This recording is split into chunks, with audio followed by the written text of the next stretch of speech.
zahuqa. Takbir, takbir.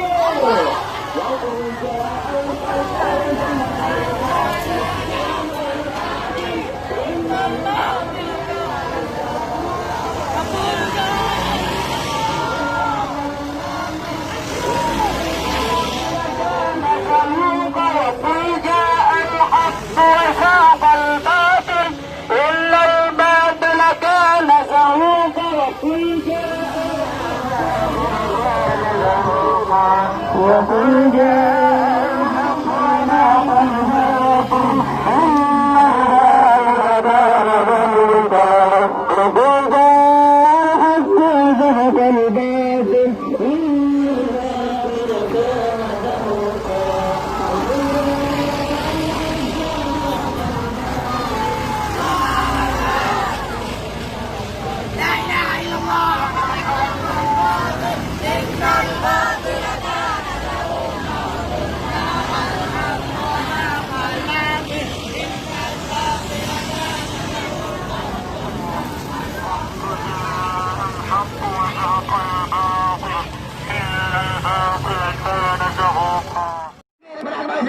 Takbir! Takbir! Iskainan nama syainan elok dunia maka saya Allahu Akbar! Allahu Akbar! Saudara telah yang membahagia asal surga.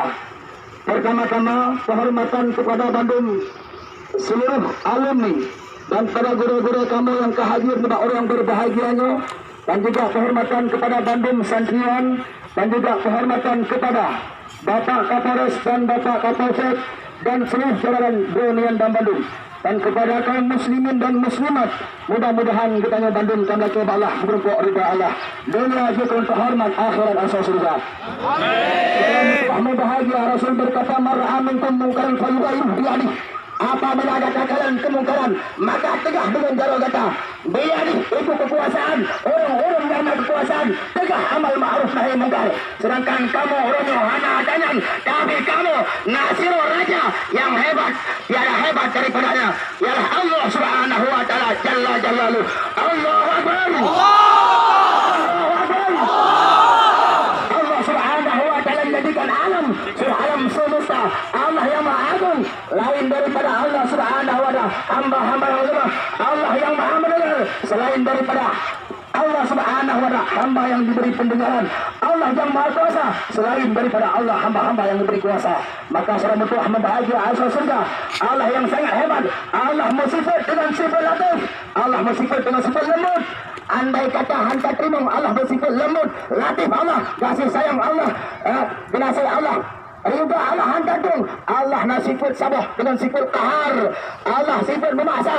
Menghantatim Allah akan dikirim tentang Allah lagi yang kejadian yang kau ikut. Secara betul bahagia ayat Al-Quran mengatakan dhaharal fasadu fil bahri wal bahri bima kasabat aydihim.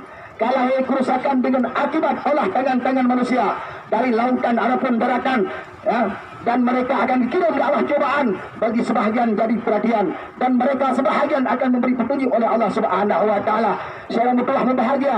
Ingat contoh nabi-nabi yang awal yang pernah hebat-hebat seperti Raja Namrud, Raja Fir'aun. Mana mereka semua? Mereka semua telah diambang pintu. Mereka semua sudah mati. Tidak ada yang paling hebat satu yang hidup hari ini. Abu Lahab, Abu Jahal lebih hebat daripada kita semua ini. Siapa lagi? Namrud lebih hebat. Namrud, Fir'aun bisa berkata Tuhan kepada dia, tapi Namrud, Fir'aun mati semua. Namrud mati, Namrud dengan tabak jamuk yang buta.